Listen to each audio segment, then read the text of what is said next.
Morning. कसे आहात सर्व? तर सर्वांना सर्वप्रथम श्री स्वामी समर्थ. मी शुभांगी शिवांजलीज मॉमी या आपल्या यूट्यूब चॅनलवरती तुम्हा सगळ्यांचं अगदी मनापासून स्वागत.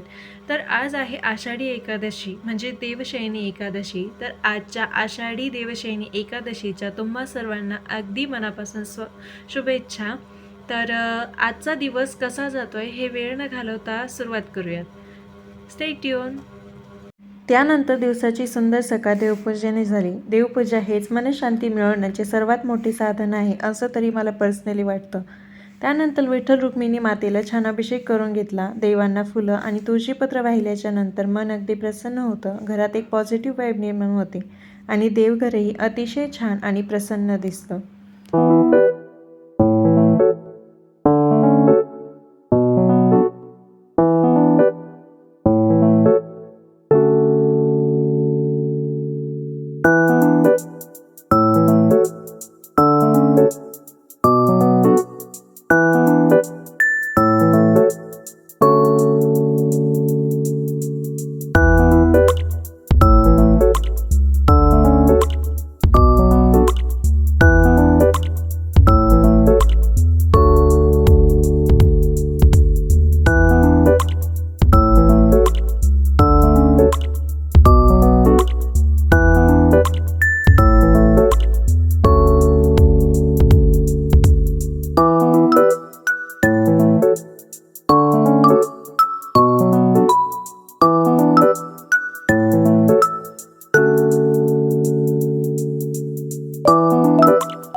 देवपूजा झाल्याच्या नंतर उंबरठ्यावरती छान हळदीचं लेपन केलं. हळदीचं लेपन केल्याने आपल्या घरात येणारी प्रत्येक व्यक्ती पॉझिटिव्हिटी घेऊन आपल्या घरात प्रवेश करते. तर रात्री साबुदाणा भिजवायचं लक्षात राहिलं नाही, तर सकाळी नाश्त्याला छान अशी एक वेगळी डिश बनवायची होती. तर त्यासाठी घेतलेला आहे 1 वाटी साबुदाणा. तो छान असा मंद आचेवरती फुलेपर्यंत भाजून घ्यायचा आहे. छान असा भाजून झाल्याच्या नंतर याला एका प्लेटमध्ये छान काढून घ्यायचं आहे आणि थंड होईपर्यंत वाट पाहायची. साबुदाणा थंड झाल्याच्या नंतर एका मिक्सरच्या भांड्यामध्ये घेऊन याला छान असं फाईन पावडर करून घ्यायची. साबुदाणा वाटत असताना याच्यात साबुदाण्याचं एकही लंग्स राहणार नाही याची काळजी घ्यायची.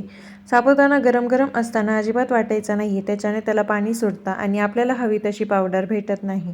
तर अशा प्रकारे याची कन्सिस्टन्सी ठेवायची आहे आणि छान असे याला वाटून घ्यायचं आहे. पाहू शकता अतिशय बारीक अशा झाल्या. त्यानंतर एका ताटात काढून याला चाळणीच्या सहाय्याने चाळून घ्यायचं आहे.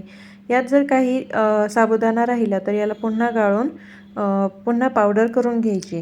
तर अशा प्रकारे पावडर वगैरे चाळून घेतली. त्याच्यानंतर एका वाटीसाठी 1 उकडलेला बटाटा घेतलेला आहे. यात आता उकडलेला बटाटा कुस्करून घालायचा आहे किंवा याला किसणीच्या सहाय्याने किसला तरी देखील चालतो. या सगळ्या मिश्रणात आता हिरव्या मिरचीचा जाडसर वाटलेला ठेचा 1 चमचा घालायचा आहे. मीठ टाकून याला छान असं मळून घ्यायचं आहे. हे मळताना पाणी घालायची गरज नाही पडत, कारण बटाट्याला ऑलरेडी मॉइश्चर असतं. तर पाण्याची जर गरज वाटली तर 1 चमचा पाणी यात घालू शकतो. तर मी इथे एकही चमचा पाणी न घालता छान असं याला मळून घेतलेलं आहे.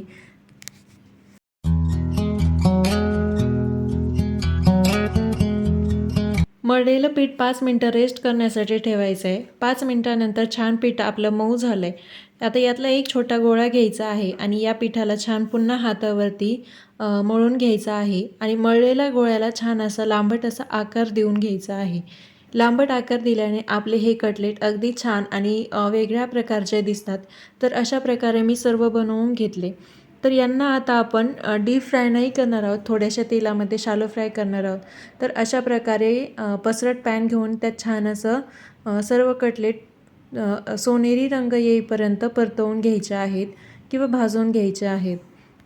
हे तयार कटलेट्स मंद आचेवरती फ्राय केल्याने आतपर्यंत शिजतात, कारण यात आपण काही इन्ग्रेडियंट्स कच्चे घातलेले असतात. त्याचा कच्चा स्मेल येऊ नये आणि आपण बनवलेल्या डिशची चव बदलू नये याच्यासाठी मंद आचेवरती गोल्डन रंगावरती छान फ्राय करून घ्यायचे. तर अशा प्रकारे आपली एकादशी स्पेशल एक युनिक डिश बनवून तयार आहे. याला आपण चहाबरोबर किंवा चटणीबरोबर देखील खाऊ शकतो. तर नेक्स्ट बॅच देखील आम्ही तळून घेतलेली आहे. तर अशा प्रकारे ही रेसिपी कशी वाटली कमेंटमध्ये नक्की सांगा. व्हिडिओ आवडला असेल तर लाईक, शेअर आणि सबस्क्राईब. भेटूया पुढच्या व्हिडिओमध्ये. तोपर्यंत सर्वांना Shri Swami Samarth. Bye. Take care.